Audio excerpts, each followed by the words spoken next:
Welcome, everyone. Thank you all for coming, and thank you to those of you on Zoom for dialing in. We are here today to share with you the work that has been done to date on our campus master plans. We've been working on this for a little over a year.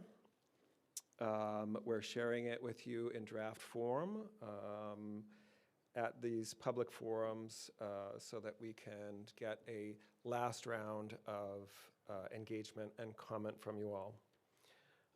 Some of you participated in the various committees that helped shape the ideas that we're going to show you today. I'm sure many of you are wondering what the heck is a master plan anyway.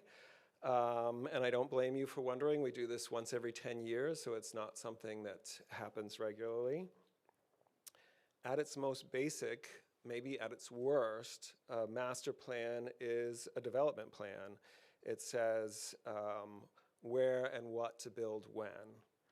But at its best, a master plan embraces the mission of the institution.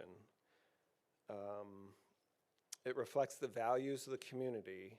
It connects with the past, and it defines a sustainable future. It really reveals to the world who we are. I hope you will agree that what we have shaped for you today is the very best kind of campus master plan. We could not have done this without the hard work of our trusted partners, Perkins & Will. They are an international design firm that have completed over 150 campus master plans for higher education institutions across the country, led by Gautam Sundaram, urban design practice leader and principal. I think you'll see Gautam's background as a landscape architect as you go through the presentation with us. Brad Rogers, associate principal, and our daily point of contact, sometimes twice or three times a day. Brad made sense of an enormous amount of information, analyzing and framing the important points in an understandable way. And Isabel Bennett, campus planner, who has the uncanny ability to make data look beautiful. There are many others on the Perkins & Will team who are not here with us today. We thank their hard work as well. But before I turn it over to the design team, I would like to open with our land, water, and life acknowledgements. And this is in many ways the perfect segue for what you're about to see. As we all journey on the trail of life, we wish to acknowledge the spiritual and physical connection to the Pennacook, Abenaki, and Wabanaki people have maintained to Dakina, homeland, Aki, land, Nebi, water, Olowaki, flora, and Awasak, fauna, which the University of New Hampshire community is honored to steward today.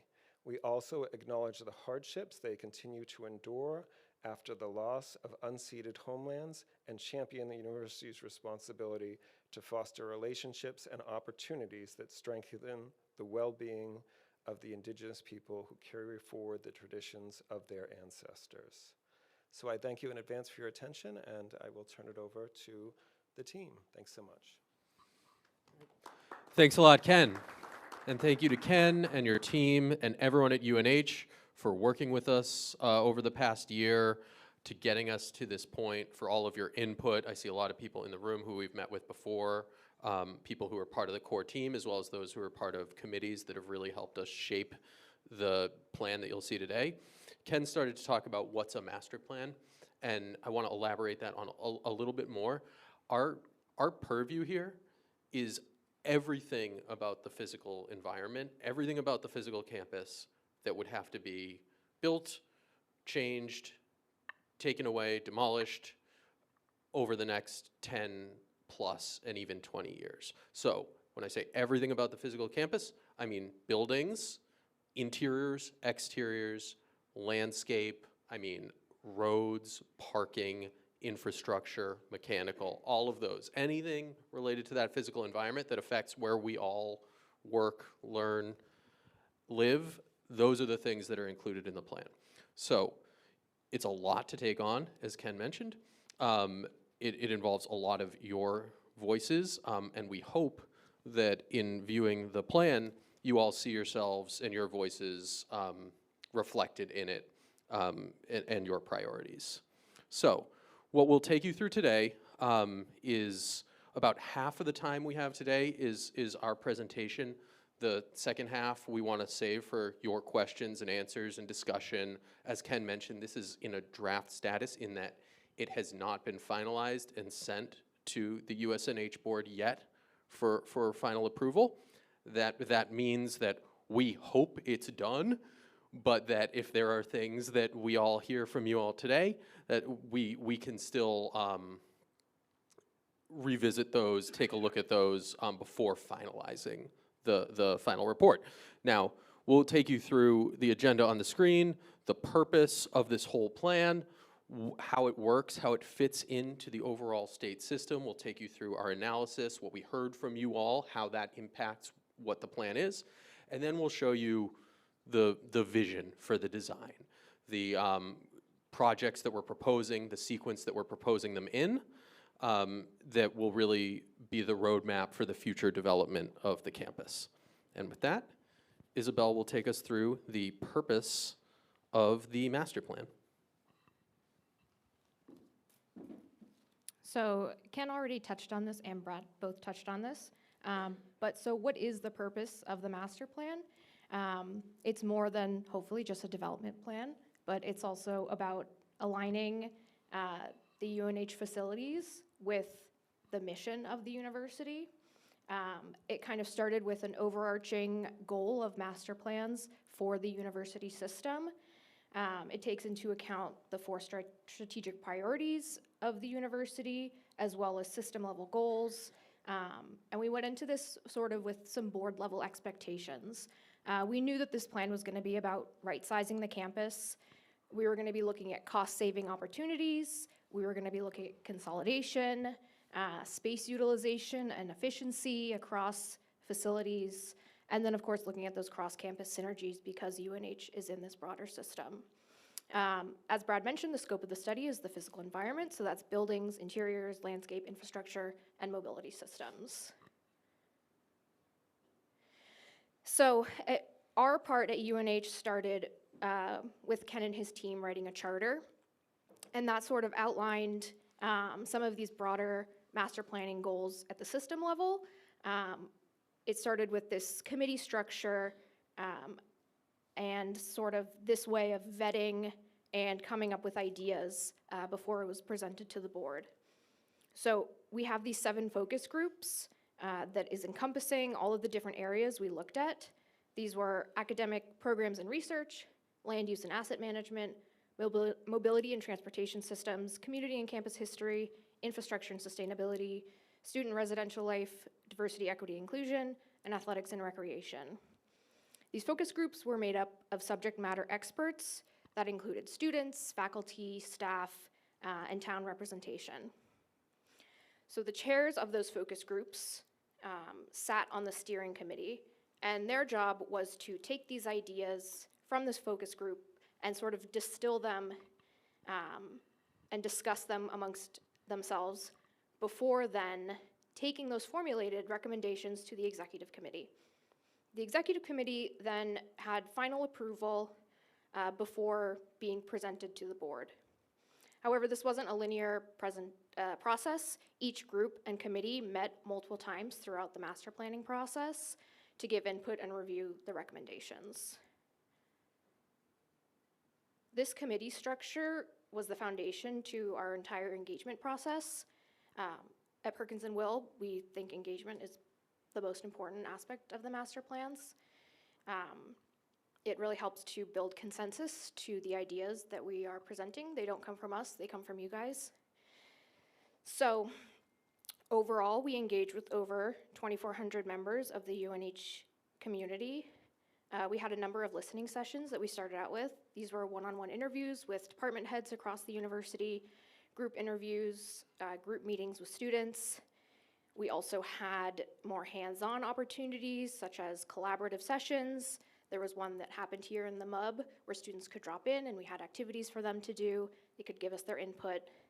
We also sent out a campus-wide survey, which hopefully everyone here took, gave you an opportunity to talk to us about student life on campus or faculty and staff life on campus, and there was a mapping exercise so we could get an idea of what you thought about spaces.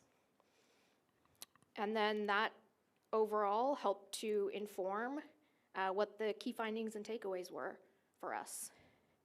So we broke that down by those 7 focus groups. And I'm not going to go through every single thing in the groups, but sort of some of the highlights across were in academic and research. This is really about growing space for industry research and partnerships. In land use, it's right-sizing the footprint, but improving the quality of the facilities. In mobility and transportation, we heard a lot about pedestrian safety, especially on Main Street, parking, infrastructure and sustainability. We want to pursue decarbonization and align with the university's climate action plan. Community and campus history, we really want to incorporate Indigenous history and Indigenous voices and repair and restore ecology and the natural landscape. We know that's really important to this campus and to a lot of the people that come here. That's a big selling point.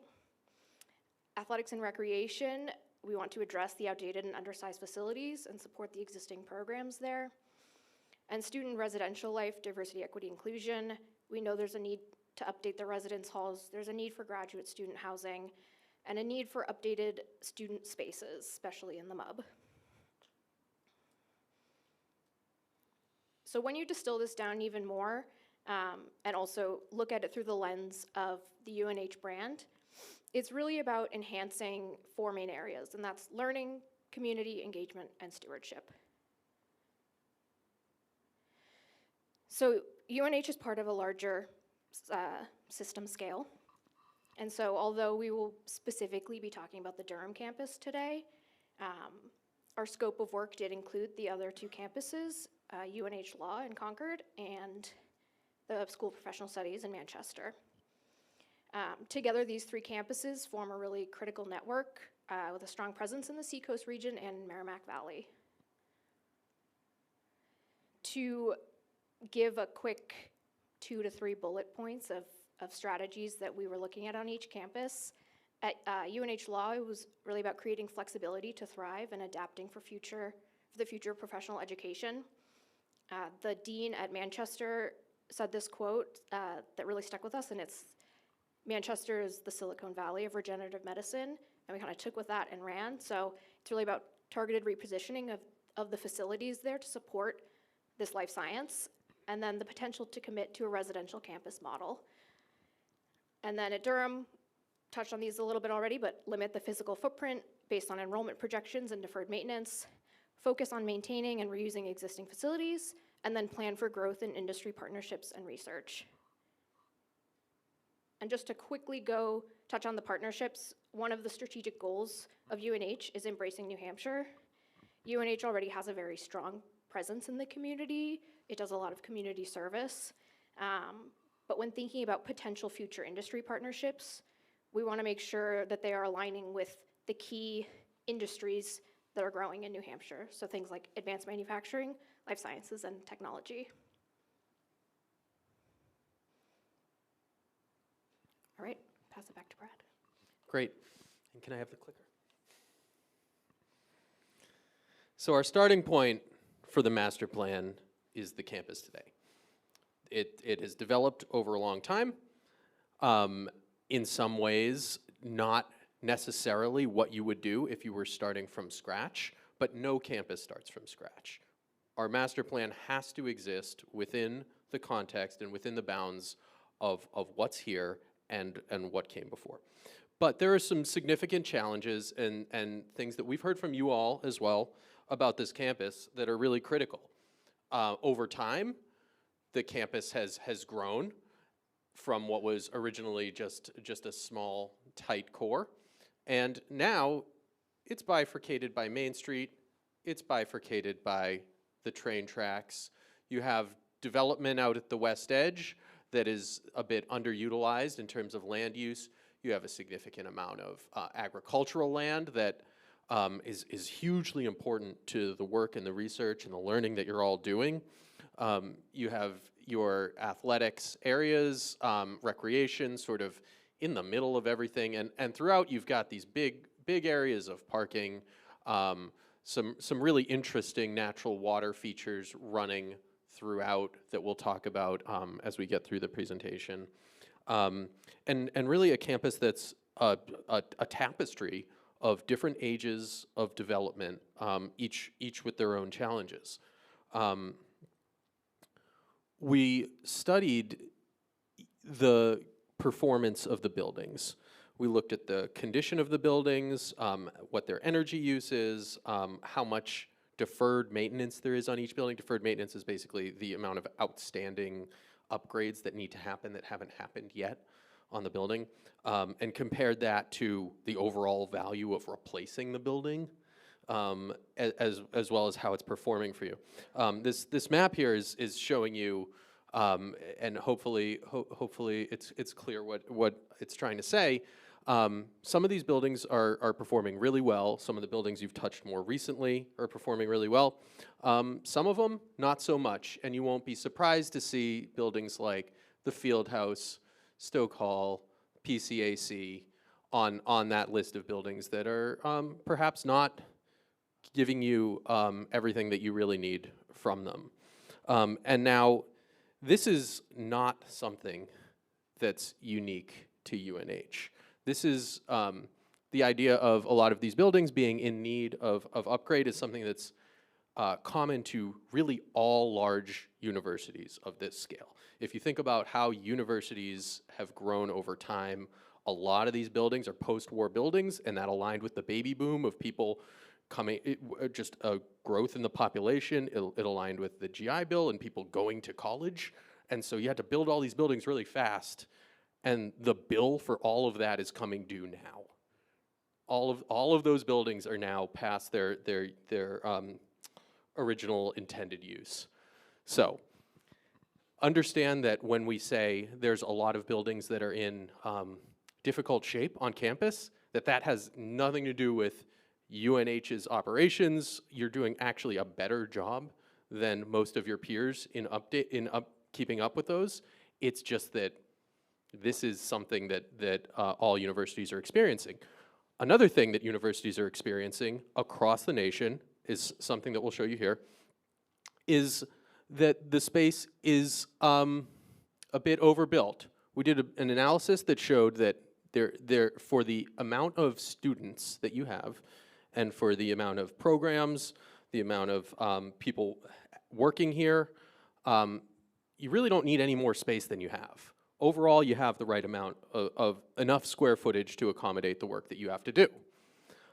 We also know that there are different enrollment projections. If you read the news and you see there's people talking about an enrollment cliff, basically birth rates have already declined. That means less students in high school, and it means less students graduating and coming to college, along with questions about how people want to learn in the future. So, taken together, the idea that you don't really need much more space for what you have, along with the idea that enrollment may decline in the future, thinking about the deficiencies in the existing buildings, led us really to this overall goal of focusing on reinvestment in the buildings that you have, more so than building new. You'll see some new buildings in the plan, but largely focusing on reinvestment. We did quantitative modeling of how much space you have versus what you need, how much of that space falls into each of those buckets we showed you of the red, the yellow, and the green, and really aligned on this overall direction to double down on upgrading the facilities you have and looking for creative ways to make the best use of the available funds to do other targeted projects to really transform the campus. Thank you, Brad. As Brad and Isabel have talked to you about many of the challenges, deferred maintenance, consolidation, space utilization aspects, I'm sure you're all excited to see, okay, how did we turn this all around into some exciting vision? We did, and it came through from all of the voices that we heard from all of you. But before I get to that, I do want to also set the stage with some context that our vision that we've developed as what we call as a framework plan isn't one that is only about what we've heard and analyzed for the UNH campus. It also brings into context what's happening within the broader higher education campus landscape as well. Is looking at what are some of the major shifts, how do we start to really unlock ourselves to find ways to really get to bigger opportunities. And that's what we got most excited about, is that we see opportunities to really unlock what could really make this campus even stronger from a student experience, more agile and flexible to address many more needs and for us to continue to grow. And so those are the greater exciting opportunities that we saw. And what we want to share with you today is what some of those ideas are. And it goes back to how Ken began the conversation with, and that's been the fundamental core of our overall approach, is understanding the power of the land, embracing the history and the culture of the place. And it began for us into understanding and mapping out all of the indigenous communities and how water, as one of the most fundamental natural resources, really tied all those communities together. And we have those same amazing natural resources within our Durham campus as well. And we want to think about how we manage those relationships as a part of an education experience for our students in our community. And that's what we were most inspired by from the beginning, is like, how do we bring that story into the everyday experience for our students and our broader community as well. And so we asked ourselves a series of provocative questions with many of you. First, starting with, if you went back before development, before all of these buildings were in place, when we had these natural systems of water, ecology, fauna, how would we reimagine our development? We asked ourselves, what if we were organized by those natural systems of water? How would we look like today? How would that make us much more stewards of the land? How would that make us more ready for climate change and many other challenges that we're facing today? And that was a great provocative question for us. And so that led us to thinking about College Brook, which goes to the heart of the campus. We really need to celebrate College Brook and make that a great feature of our campus itself. Historically, Main Street used to be the front of the UNH campus. When you look through all of the archive images, that was the front of the campus, the Great Lawn. But over time, when the students have brought their life and their energy into this campus, you see where all that activity is, and it's within the brook. So we need to make that the front. What was historically the back needs to become the new heart and the new front. And so our first big idea was, let's celebrate and restore those natural systems. Now, we can't do this in day one, but we're going to do this over time with carefully thoughtful suggestions and strategies as well, which means we start to rethink parking lots and developments, where we start to really integrate green infrastructure, and where we have opportunities on the west of the railroad tracks is where we can start to daylight College Brook, which is currently in a piped condition. We start to daylight and make that much more natural. And not only is this about creating a natural system and a connection that goes all the way out towards the west, but it also becomes a great way to connect all life. This is for our students. Imagine their walkways to be along the College Brook that connect us all the way from the core campus out to the west campus as well. And for a thriving ecology and wildlife as well as part of that. And so that was one big idea as part of this master plan. And then the second was, how do we start to reimagine our edges of our campus itself? Is to really bring back what used to be this incredible landscape and ecology and let that be the strong and the foreground of our overall campus. So I've already highlighted and talked about College Brook, but the other aspect was to really reimagine Main Street itself. And when you think about driving from the town square of Main Street and you go out west, is you see how the character changes. You have the Great Lawn, then you go through the railroad tracks, you have the athletics, and then you have all of the agriculture, and then we've got the west edge. And it's actually a very interesting experience when you're walking or driving or biking along that. And we said, let's celebrate that. Let's reimagine Main Street as this amazing character going from what is a very classic New England urban square all the way into the west as we get to the agriculture fields. And let's make that a part of the experience. Let's make that how people come to our campus, the visitors, the potential students. Let's celebrate all the aspects that make UNH so unique that everybody wants to be part of, and make that part of the Main Street experience as well. And then lastly, really reimagine the edges of our campus, where we have development, and over time we put parking lots all along the edges. They're cutting us off from the woodlands. So how do we start to take away those parking lots? We totally understand parking is very, very important, and rethink where we can strategically locate parking facilities versus giving up so much land for parking areas, and really think of them as much more as green infrastructure and edges that now connect to this amazing woodlands that we have and really make us part of a much wider ecosystem itself. Next, pedestrian circulation, vehicular circulation, all of these circulation systems are very, very critical, and we need to think about how they're all conflicting or overlapping with each other. And so 3 big ideas about how we overcome some of our elements that bifurcate us. Brad talked about how the railroad tracks and Main Street really come across as ways that divide our campus into 4 quadrants. What we are proposing is, where you see highlighted in those red bold arrows, is how can we make those connections wider. So we are proposing a vehicular connection to the south that will go below the railroad tracks, and a similar connection on the north. These are part of a long-term plan.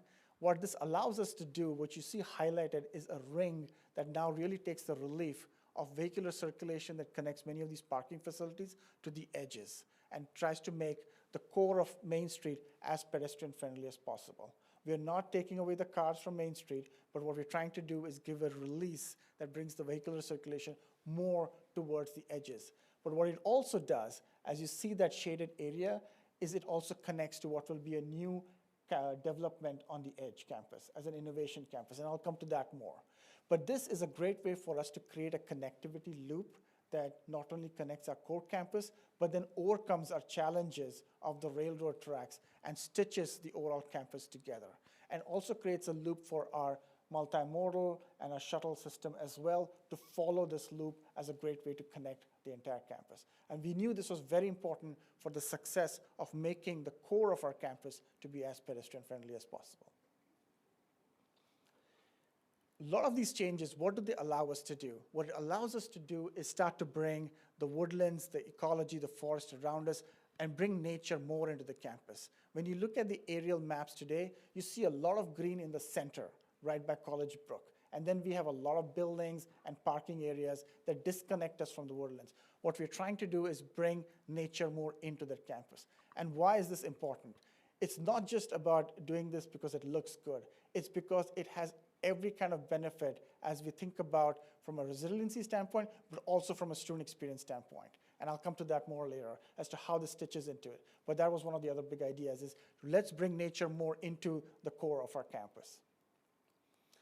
And then lastly, looking at how many of the uses are on campus. We've got student life with the residential buildings, which is in the darker brown along the edges of our campus. We've got a core of the academic. We've got athletics that sort of diagonally straddle across Main Street and the railroad tracks as well. We're looking to grow research in the northwest corner of the railroad tracks. And then how do we start to really stitch agriculture and the innovation district? And the idea with these connectivity moves was to really stitch all of these precincts together into one cohesive, comprehensive campus itself that also has a very contiguous character, wayfinding, brand, and identity through all. That's going to stitch it all together. The innovation district is seen as one that's going to be a mixed-use development that really offers potentially bringing research closer to our campus, closer to our talent, closer to the research, closer to the faculty that is invested in that type of work. We want to bring them closer to our campus so that you imagine your students who finish their class and then drive down to Main Street and then having an internship there and having that incredible relationship of applying what you learn in the research community. That's the type of energy we want to build here that has academia and research and business partners and industries closer to us. When you look at some of the maps that Isabel shared, many of those industry partners that are all over New Hampshire, let's try to bring them closer to us so we can start to tap into more of that research and that energy as well. Brad talked about how we started to really think about projects themselves. We want to try not to burden you with many projects that's going to slow us down from achieving many of these exciting changes and transformations. So we really looked at how can we make you as flexible, as agile, and quick to move forward with many of these types of changes. So that deep analysis that Brad and Isabel and the team led really led us to how we think about projects themselves. And so in the light blue is highlighting new projects. In the orange is potentially new projects in partnership. That would be like the Innovation District and the EDGE, which would be done in partnership. And then what's highlighted in the pink are renovation projects. And these renovation projects are so critical that it's not just about the cracks and the leaks in the building, but it's about adapting us to the pedagogy. We need to upgrade our technology. We need to align with 21st century education and really start to help our faculty deliver their classes with the way that we need to have our students learn as well. So hence you see in the core campus significant buildings, whether they're academic, whether they're health and wellness and recreation, or student life and residential are in pink. And Brad's going to walk you through them in far more detail in the phasing and the sequence of each of these. Because we want to highlight many of these renovation projects because they're very, very pressing. And we have many, many needs from a very diverse community. We are also highlighting in the light blue our significant upgrades in the athletics. It's one that has been underserved and has many, many needs that we need to really help create that athletic precinct to help deliver many of the programs and elements as well. So you see a lot more of the blues there. And then to the north by Lot A, in the long term, replacing that with a parking facility that allows for potentially another partnership development. When the EDGE is very successful, is there another opportunity for us to bring partners even closer to the core campus, which could be housing, mixed use, or innovation and research buildings, and those could be those what are shown in the yellow buildings on Lot A, tied to a parking facility to make sure that we do not lose what are critical infrastructure needs for us. So these are a series of different types of projects, and Brad will get more specific on them. And so here is an overall illustrative plan as an aerial view that really starts to show the types of transformation that we hope that you will start to experience. One that is very committed to reimagining the core of the campus, the College Brook, and I'll show you some more detail with the College Brook as a big connector, a new infrastructure of roadway network that allows us to replace parking into what will be many green spaces, but also other town needs as well. What's also highlighted is some potential partnerships with the town for what could be a future fire station as well. And so really thinking about town needs and opportunities for us to engage with them too. Reimagining Main Street that goes all the way from sort of the town square towards Innovation District, but really creates a bold presence for anybody who's even passing through Durham should experience what the UNH campus is all about and the energy that we bring. And so many, many different types of transformations, and here are a series of vignettes when we talk about when we are daylighting stream corridors, what does that look like? That really means about bringing the stream corridor, introducing new ecologies that also connect to what is a much broader watershed within the town of Durham as well. We're going to talk to you a little bit about how we are addressing some student concerns on safety and accessibility in the core of the campus through what is a very unique strategy of creating a series of bridges that gives the students a very unique experience to be in the trees themselves.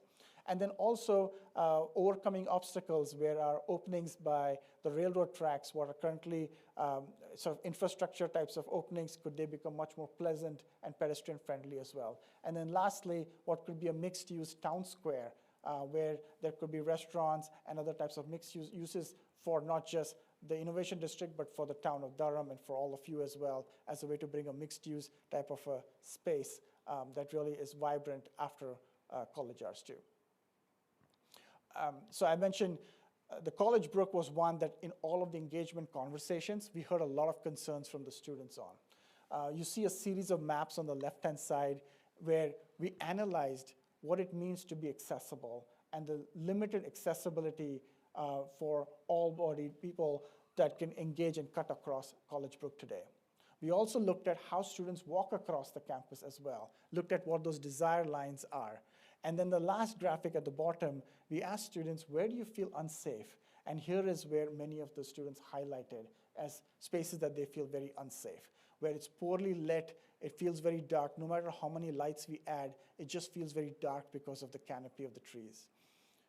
So we looked at opportunities about how do we start to create a new walkway system, a walkway system that allows us to not only restore the stream corridor into what could be an amazing resource for the university, but also gives this amazing experience of having these elevated bridges that cut across the College Brook, that connects you from buildings to buildings. And that takes you above the ground all the way at the canopy of the trees as a great way that makes it not only accessible, but also one that gives you a very unique experience. It allows us to restore College Brook into an amazing ecological resource as well for our campus. And so here is a series of precedents that you see on the left-hand side, where we think about those elevated bridges to be little spaces about, that could be places for gathering, boardwalks at the ground level, and then these could be different types of canopy walks that could become a very unique experience for our UNH campus itself.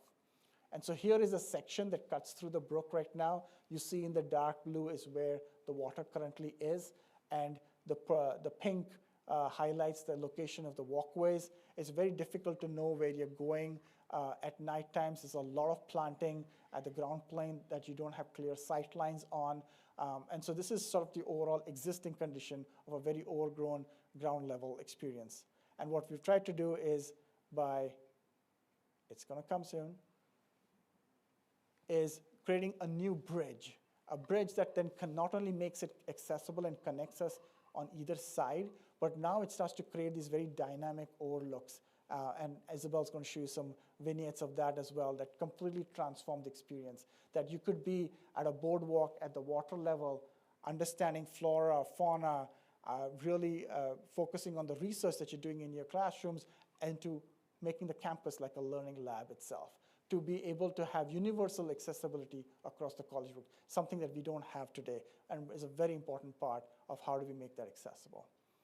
And so with that, Isabel, you want to share what that experience would be like? Yes, definitely. So, as Gautam mentioned right now, the pathways along College Brook, they're narrow, limits the mobility, steep in some parts, completely inaccessible in others. There's really a lack of wayfinding. There are a couple signs here and there. It's really hard to see the brook in a lot of the places because of the invasive understory. And then the lighting is sporadic. That's probably the biggest thing we heard, is that it's dark and creepy at night. So what could it look like in the future? All of a sudden, you're in this canopy of trees walking to class. It overlooks, you have overlooks to the brook. You can actually see the brook running. You have thematic wayfinding signs throughout. And at night, you have a lit handrail that's guiding you through the forest. All of a sudden, you aren't without light everywhere you go. Our inspiration were fireflies along the forest path, kind of this magical moment guiding you through the forest canopy. All of a sudden, you are completely equalized in your terrain. You don't have to worry about constantly walking up and down hills. As Gautam mentioned, you can be up on the bridge, you can be down on the ground, and walking along these bridges turns into sort of this outdoor classroom. You have birds up in the trees, you can look down at the brook and see all of the amazing ecology that's there. Overlooks throughout the bridge give you these amazing views of campus that you don't really get to see otherwise. The thinned pockets of forest along the brook and the lowland trails give you access to this riparian ecology that right now is covered up because of all of the underbrush. And we want to definitely add in this layer of identity and culture, whether it's scannable QR codes along the way or informational podiums, but it's all about celebrating the original stewards of this land, bringing in that Indigenous history and the evolving cultural identity of the campus. Next. Thank you, Isabel. And I mentioned earlier about potentially how do we improve that connectivity across from the east to the west. This is the view currently of one of those underpasses that go below the railroad tracks.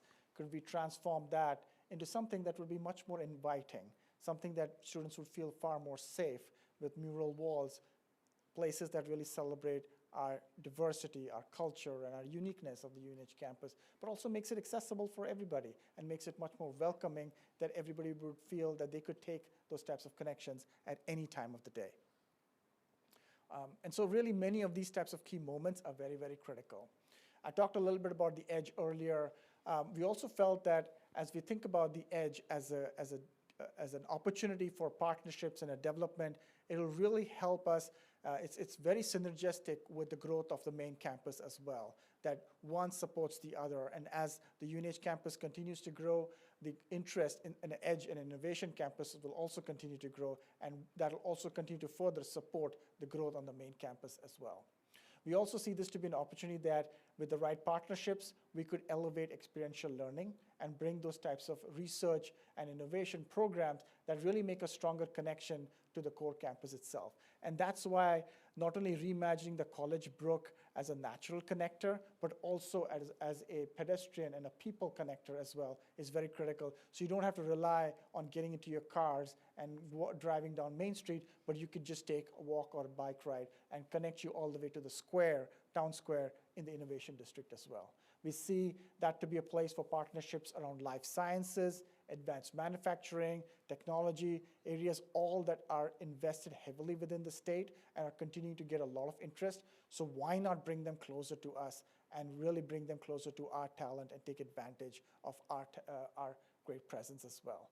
Potentially also having mix of uses like housing that will really help elevate some of the pressure we have on affordable housing and really making that easier for many of our community members as well, and bring some mixed uses with a little bit of retail that really makes it a 24/7 type of a development itself. So it's not just limited to during the work hours, but one that has life even during the evening and weekends as well. And so here is more of a detailed plan, really looking at how do we start to create an incremental growth plan. We're in the process of starting to vet that through in selections and really going to what the long-term growth and phasing would be. But it's a plan that would support a different mix of uses from research, retail, housing, but also has a very strong connectivity back to the core campus as well, with many sustainable and aspects that are very, very critical for the UNH mission and identity as well. So what did we accomplish through all of this? We accomplished not only as we think about managing many of our building facilities and adapting them for needs that we need, but then we've also made significant impacts from an environmental standpoint as well. We are restoring nearly 2,700 feet of waterways and natural systems. We are converting back what was developed land into 12 acres of natural space that really now stitches with a much broader woodlands and ecology, taking away nearly 10.5 acres of surface parking lot. We are not losing parking. We're just trying to find more efficient ways about how we use land for those facilities. So we're not going to take away parking without making sure. I just want to make sure that that's clear that we are not losing parking spaces on day one. But it's all going to tie to a much greater benefit as well as we think about what we're trying to support from a development standpoint as well. Lastly, I do want to talk about experiential learning. We can't teach stewardship and what makes UNH unique in classrooms only. We have to bring our students out and make stewardship, sustainability a part of their experience every day, from the morning to night. So how do you do that? It's by the types of campus transformations. The campus environment has to be your physical manifestation of your mission. And you have to think about your entire 1,000 acres of land as that physical manifestation. And so we imagine what it would be for a student that is looking out from their classrooms, starting to see its relationship to nature and what that value means, what it means for them as they begin their journey and they walk by the Great Lawn. And in that Great Lawn, they're seeing moments that are spaces for cultural exchange, spaces for them to meet as a way to really transform and really help make the Great Lawn a much more vibrant space that could be programmed in a number of different ways, with wayfinding, with new trees, and really establishing that into a really heart of the campus and continue to build on what the legacy of the Great Lawn has been, but then embedding many environmental features as well as part of that. As we think about our agricultural, how do we start to really think about making that a testing space for modernizing what the future of agriculture should be? And how do we start to invest and bring those types of technologies that the students can learn on, that they are testing those types of technologies, whether they're what they're learning within the woodlands, and then bringing that back into their lab and really thinking of this entire campus as a learning lab itself. And that's their canvas, that's their landscape, that they are always experiencing and learning these aspects throughout the day. We think about wellness. It's one that is in the forefront of many conversations with every university we talk about. And the value of that connection to nature, which you have right outside your door, means so much to the students. Even if they spend 15 minutes out in nature, it reduces nearly 10% of cortisol levels. The amount of stress, anxiety, all of these aspects could have significant benefits for our students if we start to think about our campus itself as a wellness place that has moments like this that make our students between classes, 15 minutes between classes, 30 minutes between classes, that they can start to take advantage of and have these. And that's part of what a lot of these spaces are going to be like. And then ultimately, Isabel shared this, your journey throughout your day between classes, between your sports activities, and all of those should be very enriching. That every moment of my day, I really enjoyed being with my friends. I met them. I talked about what we're experiencing, regardless of what season of the year it is, and it's one that we have fun and bring that type of joy in our everyday life, our journey for everyone. And that's sort of what we're trying to get to, is really make this an experiential framework and not just about the quantitative aspects about buildings, but really change the way we think about how we are going to experience our campus. All right. So how are we going to get all this done? It's a lot of work. We've developed a project sequence and phasing strategy that addresses everything you just saw. It's going to take time. So imagine this beyond a 10-year time frame. We've tried to prioritize the projects that are either most critically in need, or those things that already have a lot of momentum behind them, or those things that need to happen in order for something else to happen later. We've tried to push those to the front.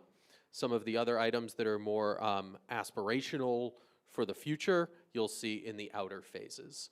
In this section, we'll also go a bit more into detail about the projects themselves, what all of the renovations are. So we've got 4 phases, all staged based on what we believe are realistic funding, urgency, and timing. The first phase, phase 0, those are going to be things that are already in progress, or they're already funded, or they've already been submitted for a funding request to the system, to the state system. These are things that are still going to take 5 years to get those done, because you put in, UNH puts in a 5-year capital plan. So the projects for the next 5 years, those are already spoken for before we were even hired. Those were already in the pipeline. So we've incorporated those.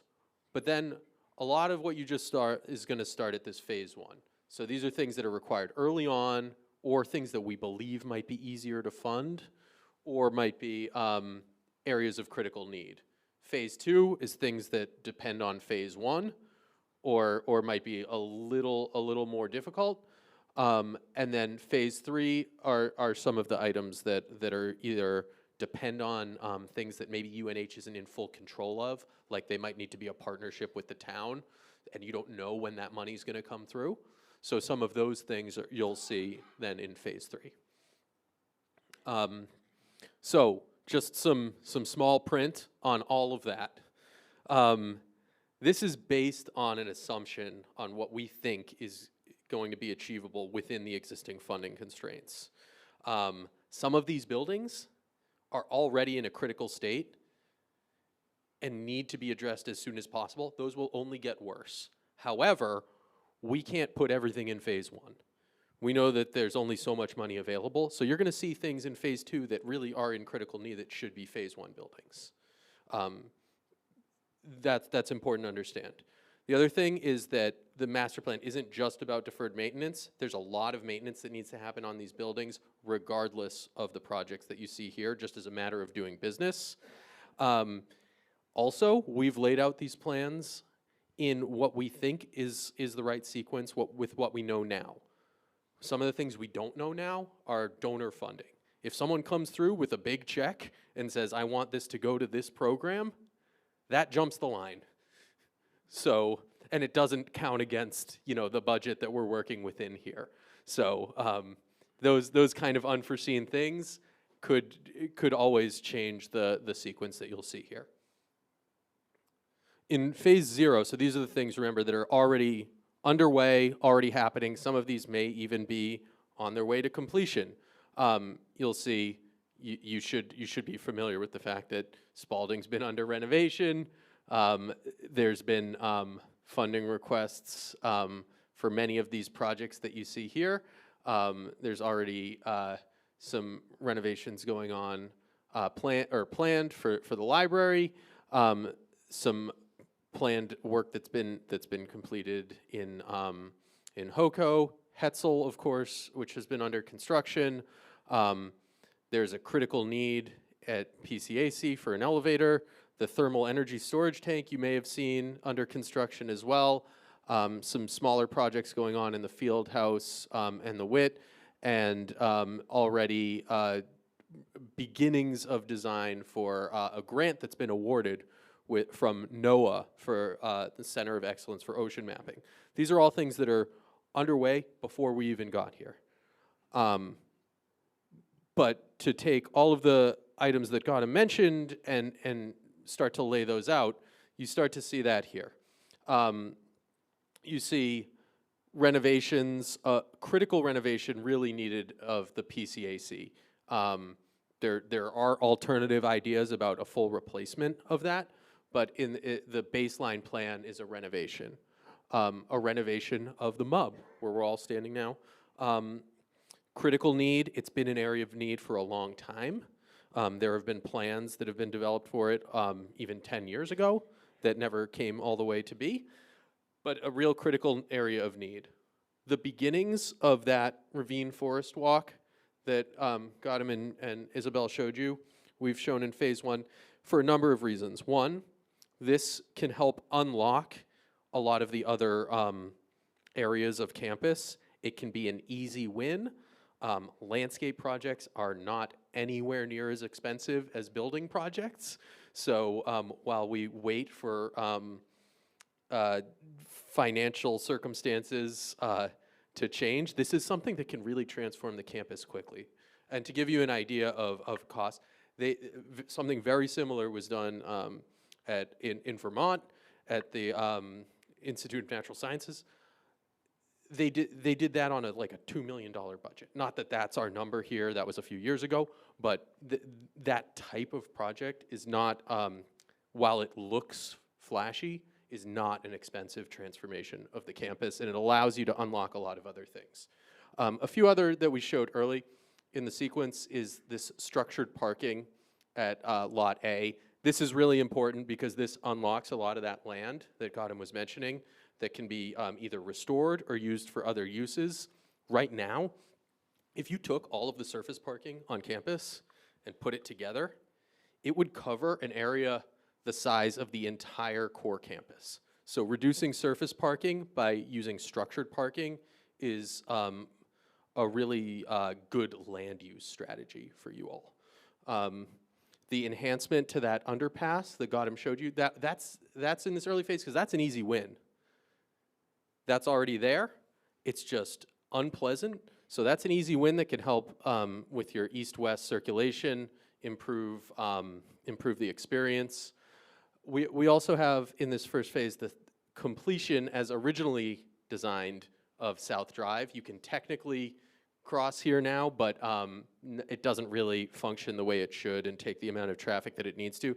This is really important in order to do what Gautam said, which was taking a lot of that pressure off of Main Street.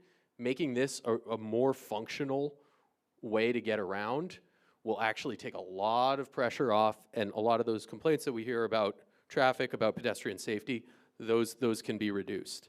One thing that we know is hugely important is housing. So we've shown graduate housing in the first phase. UNH basically lacks appropriate housing for the graduate population that you're trying to recruit. You've got graduate housing at Babcock, and you've got some off campus, but that's not really enough to recruit the people you need and to retain the people you need. So graduate housing is one area of growth. There are not a lot of areas of growth in this plan, but that's one. We've also shown a new athletics building. This is a pre-engineered building, so while this looks really big on the plan, it's not a very expensive building. This is indoor turf, something that you need here if you're going to continue to have the kind of program at the caliber that you want. It's cold here, it snows here, it rains here. In order to have the athletics program, you really need that. That's important. And then we mentioned the daylighting of the College Brook going all the way out to the west. This would actually rely on some grant funding that may be incoming, and so again, another project that is not at a huge cost to you all, along with the beginnings of the West Edge development. So that was a lot in phase one, but it was really important for us to cover that. I'll move a bit faster on the rest of them. And on phase two, we have a project that's been years coming, which is a reconfiguration of the field house. That's a building that is basically on life support, really needs a lot of help, but it can't really happen until that first athletic building to take some pressure off of it. So that's why you saw that one first. That's when you can really get into the field house. Some other moves that we have is a whole sequence around revitalizing your housing stock. Now that means a phased renovation of Williamson and Christensen, because those buildings are certainly worth keeping. They just need a little bit of attention. At that point, you can demolish the minis, which were always intended to be temporary buildings 50 years ago, and they're still there. One of the great things about demolishing the minis, though, that lets you connect this very small area of road, which isn't connected today. If you think about today, this dead ends here, you have a circle and you go back out. This dead ends here, you go back out. If we want to create the kind of loop, improve the service of transit, like we know is a goal, this little move lets you connect that whole loop. And so that's really important, and these are buildings where the capacity can be replaced through the renovations that we've shown here. In this stage, we also have a transformation of Stoke Hall, which needs a lot of attention as well. We've shown a new welcome center, in this case attached to Smith Hall. There's a full set of design drawings for that. Renovation of Morrill Hall. The addition of a new fire station over at Lot B. This is a critical need. It's important for the university, it's important for the town, and this is the right place for it. So it's shown there. Continued renovation, continued development of the West Edge, as well as some smaller projects that if, for example, we can do, let's say, a daycare as part of that developer-funded work at the West Edge, we could repurpose the CSDC for part of UNH's Zero Waste initiative in a more appropriate use for that building. Lastly, we have our phase 3 project, the things that might be further out in the future. So one of those, one of the most critical ones is the North Drive underpass here. This is a project that would require town participation, would likely be funded in partnership. It's a big infrastructure project, but it's important. It would take pressure off Main Street, help you complete that loop, help improve the experience of coming to athletic events. It would enable a lot of great things on campus. Gotta mentioned long-term development of Lot A to be more mixed use and partnerships there. more research. That's one of your most developable spots on campus. It's already paved, so we're not taking on any conservation areas. So that would be a great project to do in the out years. We also have a second structured parking shown in this phase over at the campus crossing lot right by where we are today. Along with that, by reducing that footprint of paved area, that would let us daylight College Brook there as well. So that's part of the overall restoration strategy, is to reduce that footprint of parking, provide more efficient structured parking, and that would be in phase 3. We also have some other infrastructure projects, an extension of Quadway here to complete that loop, ecological restoration around Lot B, now that you don't need that parking because you've replaced it in structured parking, renovations of Babcock, some smaller moves within the athletics portfolio that could be required to achieve some of the goals with that program. And in the out years, potential reuse of the New England Center and Adams Tower East as well. So a lot of work that needs to be done over a long time, but hopefully the sequence will be achievable. It aligns with your goals and will allow you to really transform the campus over time. Now, to do that, it's nice to have all those pictures. It's nice to have the plans. A lot of master plans, people do them. Most universities of this size, they'll do a master plan every 10 years. It'll look great the day it's published, and then it sits on a shelf, and then real things happen, and you don't follow the plan at all. What we've done is we've given UNH a series of tools to help prevent that from happening.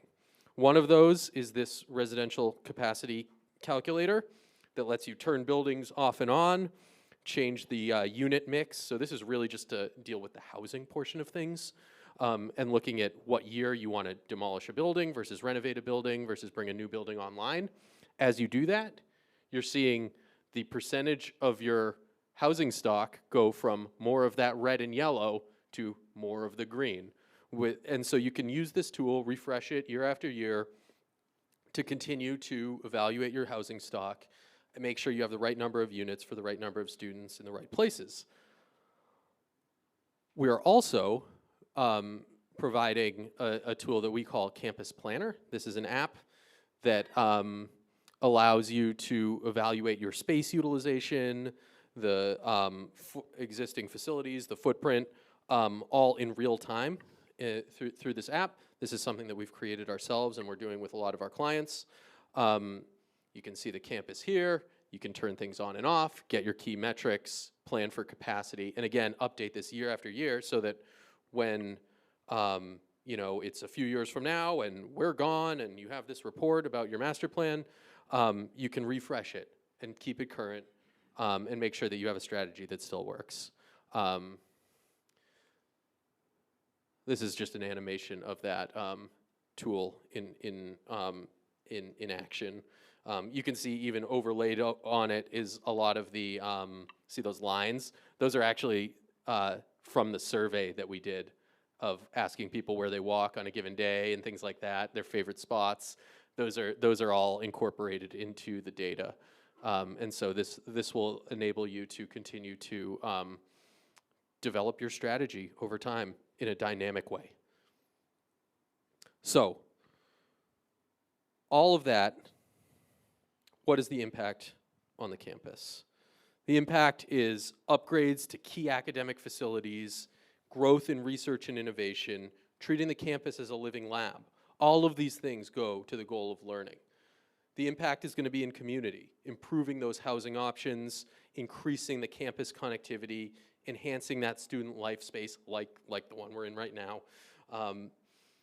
In engagement, we can see improvements in town-gown synergies with the town, opportunities for partnerships that you saw, connecting to the history of the land, and ultimately in stewardship, this plan, and we didn't focus on this part of it with you all today, there's a whole sequence of infrastructure projects that will allow you to meet your carbon reduction goals.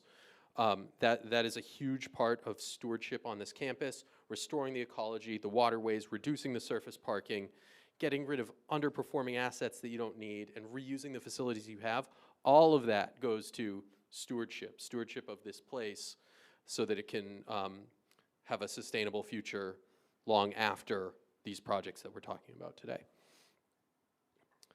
So, our next steps is that there is a presentation to the Board of Trustees. This is an update that's going to be in March. We've already presented to them, and we know that in general, the plan is in the right direction. And then moving forward with the implementation timeline of the projects that we just looked at. And with that, I think we can take questions.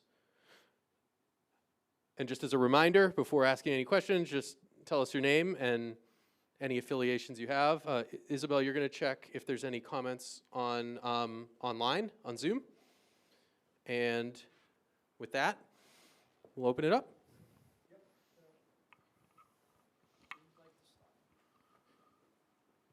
So there are some questions online if we want to start online.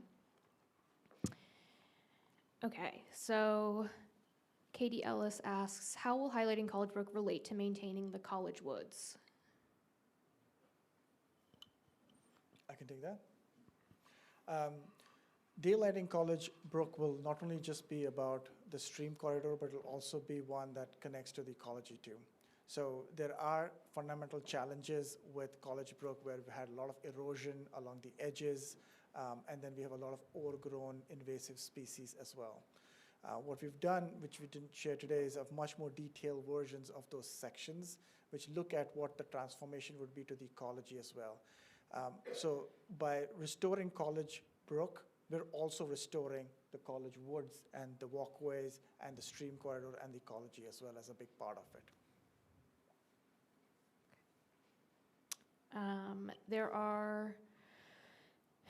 Okay, so a couple questions about the West Edge. So where will you put all the support services currently located at the West Edge?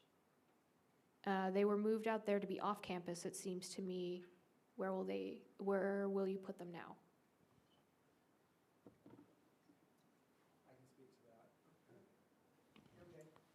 I can speak to that. So we are still developing the sort of ripple effect plan for where we move the programs that are at West Edge. We have a separate consolidation plan that we're working on that addresses that for all of the low-value assets that we intend to dispose of. There are a lot of ways to consolidate, and as you saw from this presentation, we're really focusing on disposing of low-value assets. A lot of those are at West Edge, so we need to reposition those programs elsewhere on campus. We have ideas for those.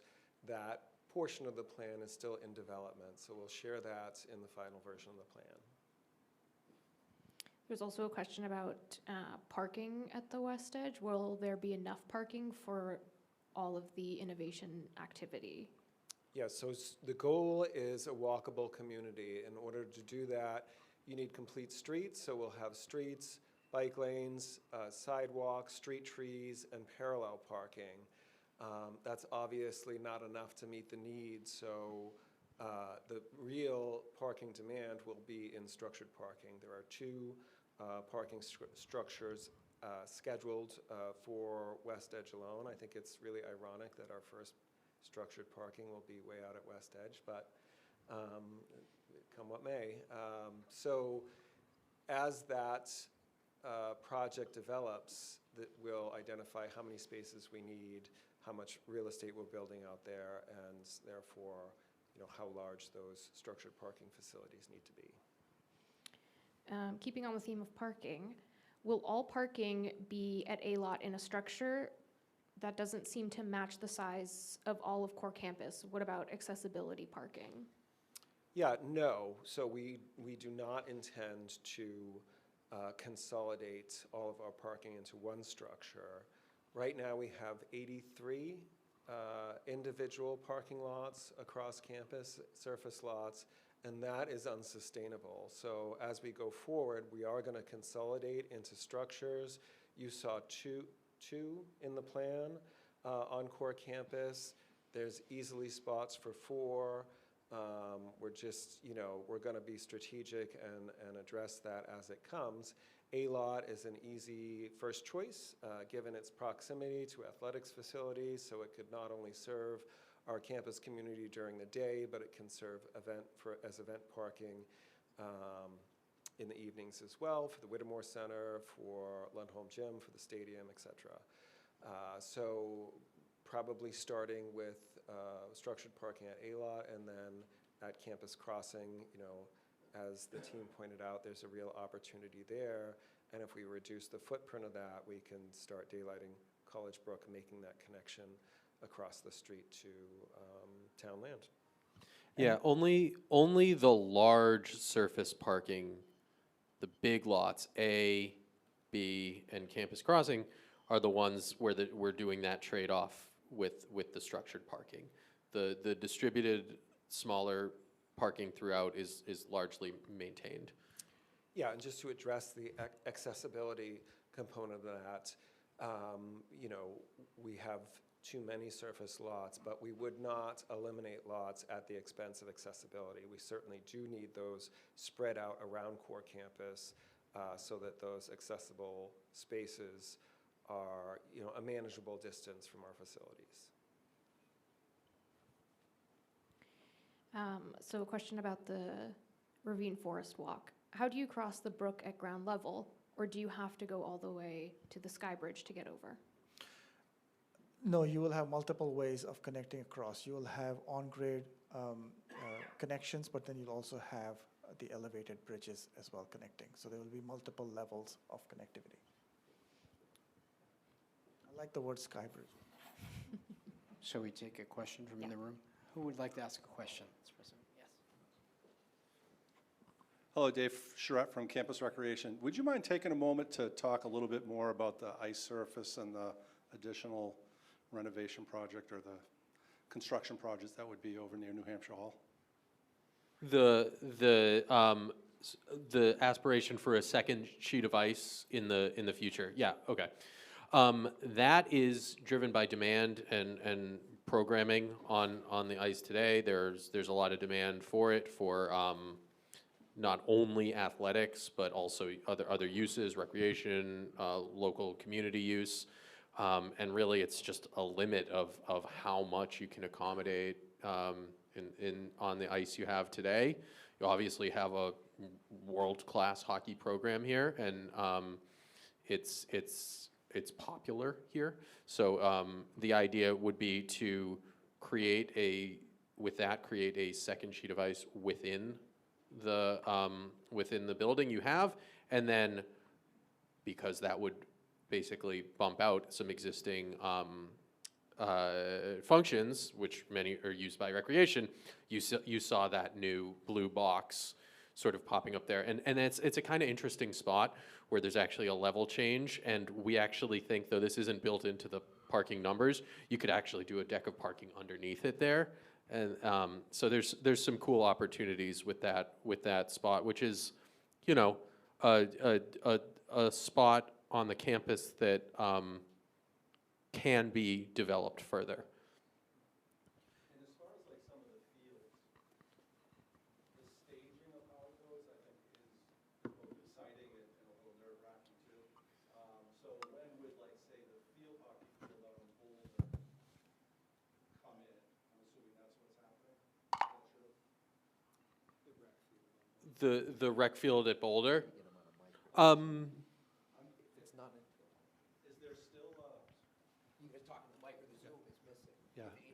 Sorry, was the field that was out on Boulder Field beyond Bremner going to be field hockey? Not anymore. That was from an old meeting. Fair. You were in an old meeting. Yeah, that's going to be a recreational field now. is what you're Correct. saying? Okay, thank you. Yes, for those, so we've had a number of meetings with athletics and recreation. There was a point at which we had a field hockey field sort of swapping places with some rec fields, and Yeah, just to elaborate on that second sheet of ice, one sheet of ice makes it difficult for us to realize other revenue streams. The Whittemore Center, as an arena that seats, over 6,000 people, is a real asset that can bring in revenue. But when you've got, 3 practices a day and 3 or 4 games on a weekend, it's hard to set up and break down. If you've got a second sheet of ice that's, not as dramatic, it's a practice sheet, it just unlocks the ability to really utilize the arena as a multi-purpose space. Am I next? Good afternoon, Shari Robinson, AVP for Student Life. So in one of the phases, you talked about a walking center that I think you used the word is going to be attached to Smith Hall. I would love to hear more about that and what will happen with the current occupants in Smith Hall. Yeah, we do have a study that we developed with and for our advancement team to bring, some philanthropy to help fund that project. We work very closely with Kim. We're working with Kate and Ken Holmes to figure out how to reposition the teams that are in Smith Hall right now. So yeah, that project does have a study. I'd love to go over it with you and just dig into the details on it. So I won't have answers to all your questions as to where the repositioning goes. The goal of the study was really a marketing package that we could bring to potential donors to see if we could get this project funded. Without a donor, there really is no project. So no immediate moves planned until we get that donor on board, and that was the goal of the study. So it does sound like that, and that this is some years away, that this will be done in collaboration with those departments in that building, right? Absolutely, Okay. yes. Yeah. Thank you.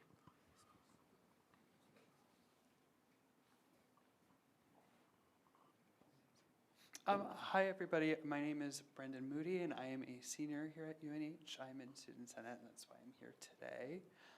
My question is focused more about the housing portion of the master plan that was presented today. Going through the phases that you went through, a lot of the plans I saw that were more in the near term were focused on building new housing instead of renovating the housing that we already have. I was very surprised as a resident of Babcock Hall to see that the plan for renovation was to be after 2039, and that building is not in the best condition. I guess my question necessarily is why wouldn't we want to prioritize the renovation of buildings and assets that we already have that can be turned into housing in maybe 5 to 10 years instead of, I guess, building new housing that may or may not, like plans that might not come into fruition? So, it's a great question. And from a, using what you have, from a standpoint of using what you have, what you're saying makes perfect sense. With housing, right now your housing's full and it's revenue generating. So, if we want to take something offline to renovate it, that means, first of all, you have to find a new place to put the students who are in there. Second, the university's losing the revenue associated with that, with those students living there for that duration. So usually what we would do in that kind of situation is create the new capacity first. And the thing is, UNH doesn't have a building that can do apartment-style housing that's appropriate for graduate students, even if you renovated, let's say, one of your buildings. It won't be that. It won't be what international and graduate students are looking for. So let's create that first. That basically gives you enough flexibility to then start rolling through the other buildings, taking the other ones offline. Some of them we're saying don't come back, like the minis. But, and then it gives you a little flexibility to think over time. So for example, when it becomes time to deal with Stoke, that's a project that could afford now to actually de-densify a little bit, improve the unit types in that building. Maybe instead of being packed with 500 beds, maybe that goes down to 300 beds, and it's a better environment that students are really looking for. So that's what's driving that strategy. Create the flexibility first in a type of housing stock that you can't get otherwise, and then roll through everything. And UNH has had, I know of 3 different studies done by different consultants about the demand for housing. It's always changing. We know housing's a big area of concern. It's tough in the region. So that's what was driving the strategy. And some of those projects may happen concurrently. So we may be, depending on demand for beds, we may be renovating some of our traditional undergraduate housing at the same time that we're building this new typology, this apartment-style housing. I did a study for Babcock Hall a couple of years ago, and I absolutely love the reinvention of Babcock Hall. I called it a boutique hotel on a Motel 6 budget. But in the end, it was $20 million to renovate Babcock Hall. So, we heard from Stacy Hall and Ken Holmes that it's not going to last until 2039, and we appreciate that. But at some point, you've got to put your pencil down and say, this is a hard problem. We don't know exactly how we're going to solve it yet. We've also done some brainstorming about repurposing Babcock Hall. Maybe it's offices, maybe it's connected to the fire department that we want to relocate to that district. So, there's hope for Babcock yet, maybe in a different form. Yeah, the nice thing about housing is you do have more flexibility to build new because they do tend to pay for themselves eventually because they do earn revenue. So it's helpful to think about sort of the financial model of the different building types, right? Some of these buildings are going to earn revenue. Some of these buildings are just going to be a cost.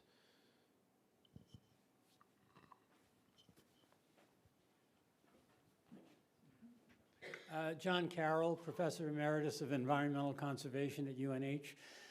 I arrived here in 1974, so I've seen a heck of a lot of master plans since 1974.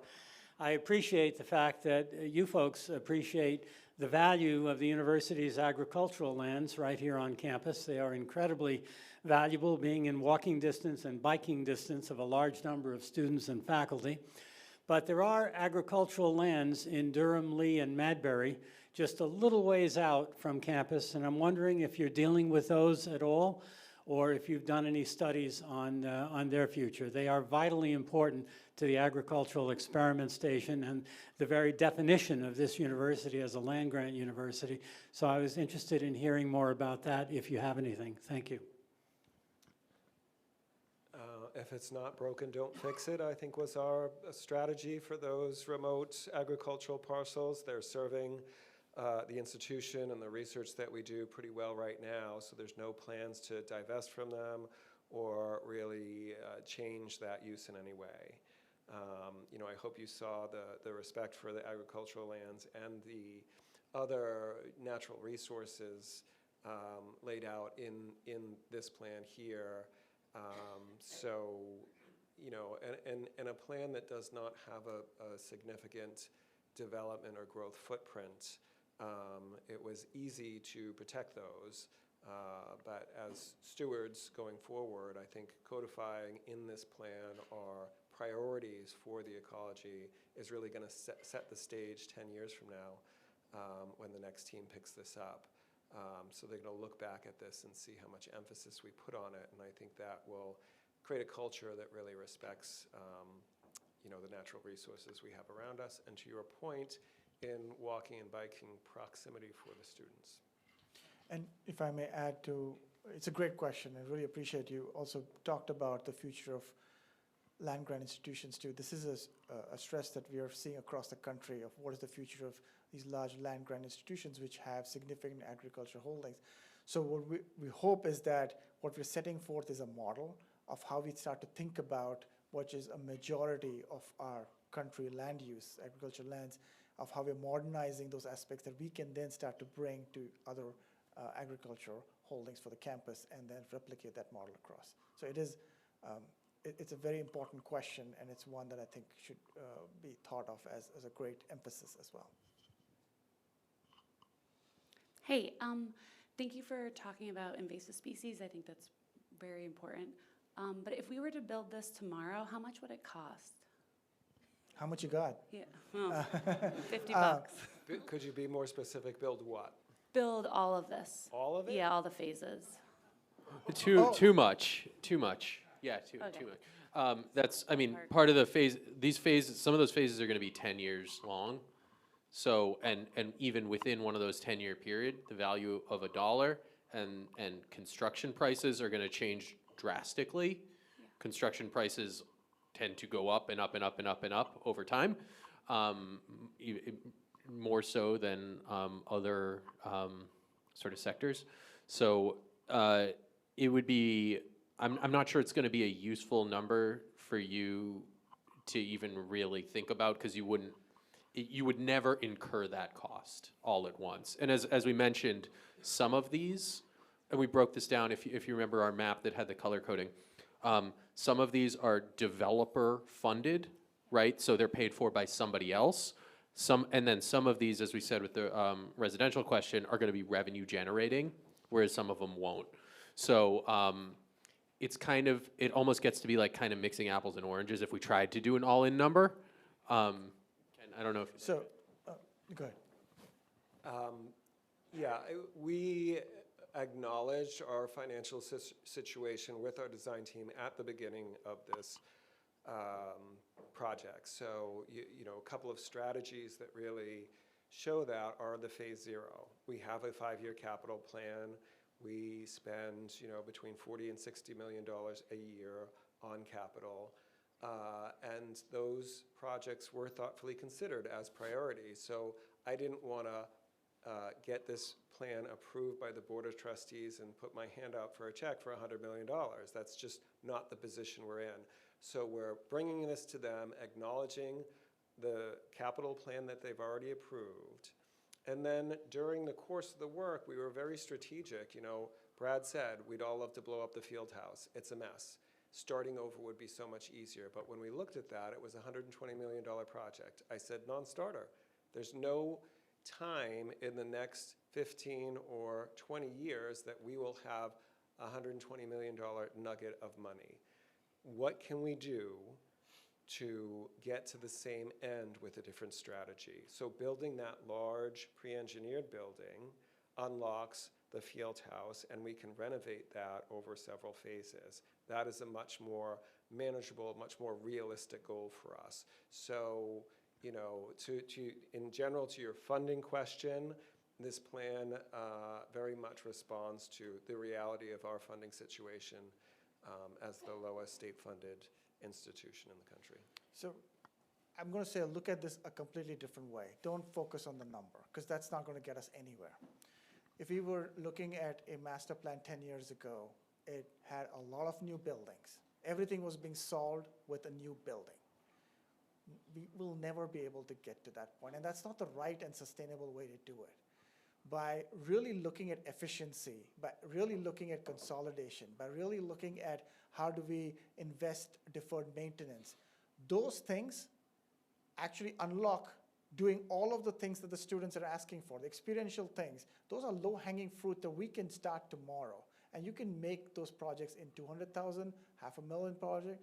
It could be broken down at all scales that really start to work to a long-term vision. So this plan gives you far more flexibility than having the burden of these big building projects, which will never be something that you'll be able to get past the first. So there's a lot more flexibility about how we can think about how we pivot through that. The number, it's irrelevant in many ways. Do we have maybe time for one more online question and one more? Sure, yeah. Yeah, and there's a couple more online questions as well. Why don't Do you want to start here? Yeah, Okay. So Lynette Henches asks, says there's a gap between walkable campus, consolidated parking, and accessible parking. Will there be a change in policy for those who have limited mobility but don't qualify for ADA permits?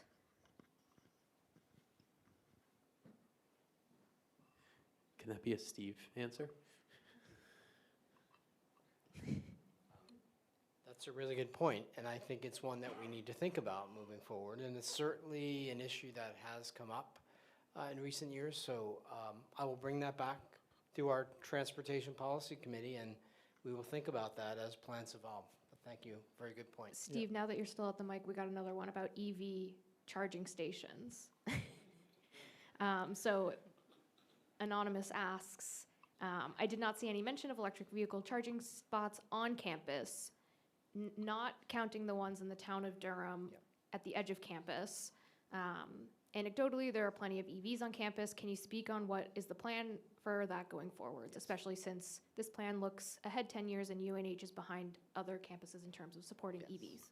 Thank you, Anonymous. You're correct. We are behind, and we do have a plan, and the plan is, was funded, and then the funding was rescinded to install level 2 and possibly level 3 EV charging in our visitor campus lots. That's still the plan. We still are scanning the horizons for funding, but right now it is a bit of a challenge in New Hampshire to get that funding. So we have a plan. We continue to pursue it, but I agree with your assessment on the situation. Oh, yes. Ken reminded me I should mention that we are moving forward with our transit fleet electrification project. So there is some progress on the electrification front. Hi, David Lang, Arabic and Business Administration. I was wondering if the addition to Smith Hall would match the aesthetics of the building, unlike, say, Huddleston's addition. And I'm also wondering about plans for Nesmith and Lower Quad. The short answer is no. So the addition to Smith Hall would be modern space, kind of a curved glass facade that looks out over the fishbowl, creates view sheds to T Hall, and really positions us both as a familiar, historic academic campus with a forward-looking modern space as well. So we have many demographics to appeal to. If you're trying to get 18, 17, and 18-year-olds excited, you've got to have that diversity of space that will appeal to them. And the idea of a welcome center that really engages through that transparency with campus was important to the concept. So we do have some renderings of that available in a separate study.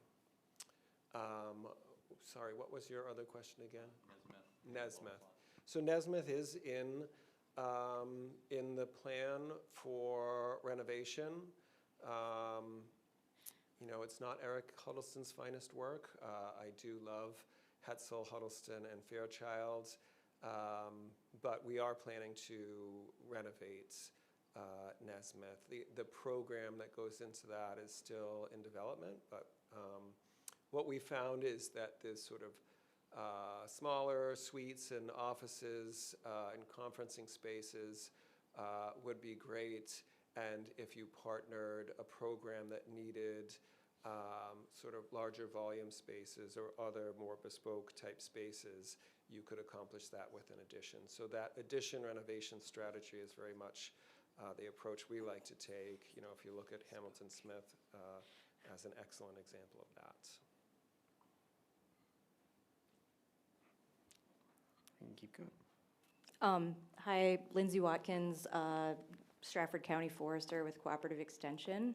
I've been at UNH for just over a year, so I didn't have a chance to be involved with any of the early visioning. I would have loved to have been.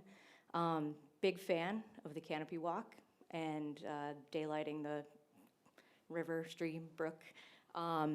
Curious if along with those plans, there's any plan to expand capacity for grounds and maintenance.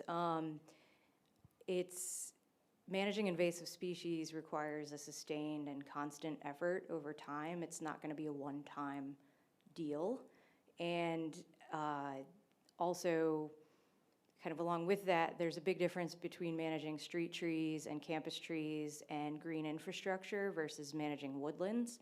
And I'm actually a little perplexed to find that UNH does not currently employ an arborist. And I love the plans, but I find myself skeptical of how well they're going to go without expanding capacity in those areas. Also happy to help. Yeah, it's an excellent point, and we do struggle with maintaining our grounds as they are. So as we expand, our development footprint as far as the developed landscape goes, we have to be cognizant of that.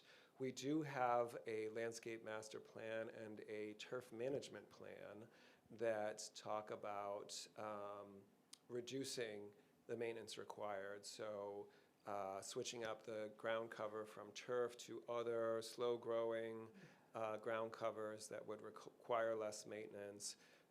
Rewilding, as you pointed out, does require management of the invasive species. So some of those are more work in the short term than they are in the long term. And it's the same for facilities as well. As we increase our footprints, do we have enough plumbers, mechanics, carpenters, et cetera, to maintain those? So point taken. We do have some arborists who are part of our grounds team, though we don't specifically have a position for arborists. But that's another good point too. Blaine was in the audience earlier. I'll talk to him about it after. Thank you. There's a question online from Chad Hippensteel of UNH Grounds, and he asks, how do you summarize the character of our campus landscape? What considerations does the master plan make for it? How will these varied campus spaces, terrains, and large trees benefit from improvements to College Brook? So the first part was about how would you describe the character of our landscape? How do you summarize the character of our campus landscape? It's very difficult to put that in one sentence because we have manicured lawns to pastoral woodlands and agriculture fields. The best way I could summarize them is that it provides very unique habitats and ecological experiences. One that requires careful appreciation, but also about what the long-term integration of that be within our college fabric. It is an incredible strength of what the campus is. It's in many ways, the ecology is what stitches the entire campus together, and those varied ecological and landscape typologies. And that's always sort of the tissue that ties it all together, and it's a big part of the student experience. So that was the first part from a character standpoint. Mm-hmm.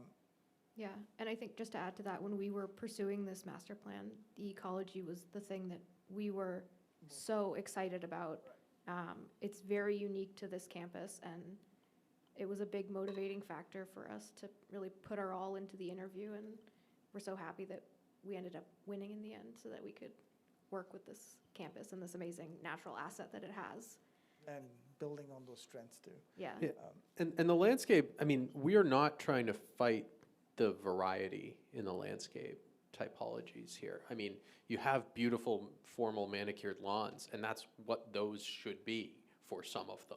You have these amazing woodlands, and that's what those should be. I mean, the campus is a tapestry, and it's a history it's basically an ecological history of how people have interacted with the environment in this area of the country, right? You see examples of pre-colonial, colonial, and every era since reflected.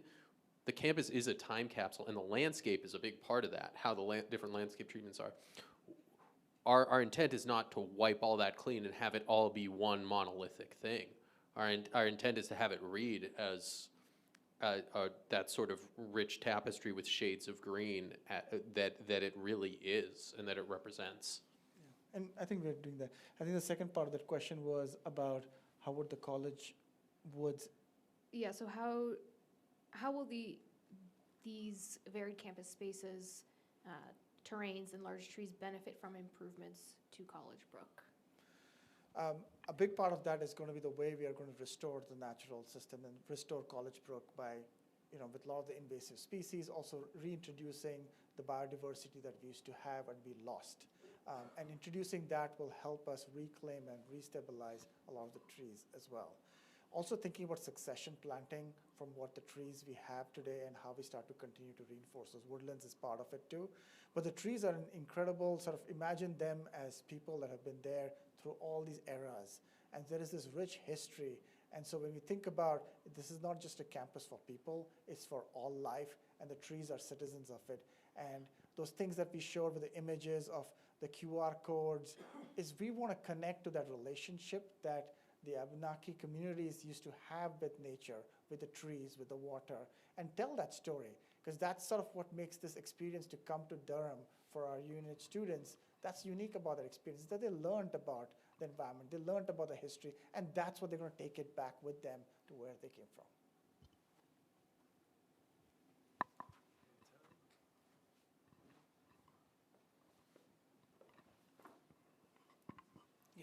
Hi, I'm Daniel Day, class of 2013. I'm a current member of the Fan Advisory Board with the Athletic Department. Has there been any sort of traffic management plan for the new parking garage that's to go near the Whittemore Center?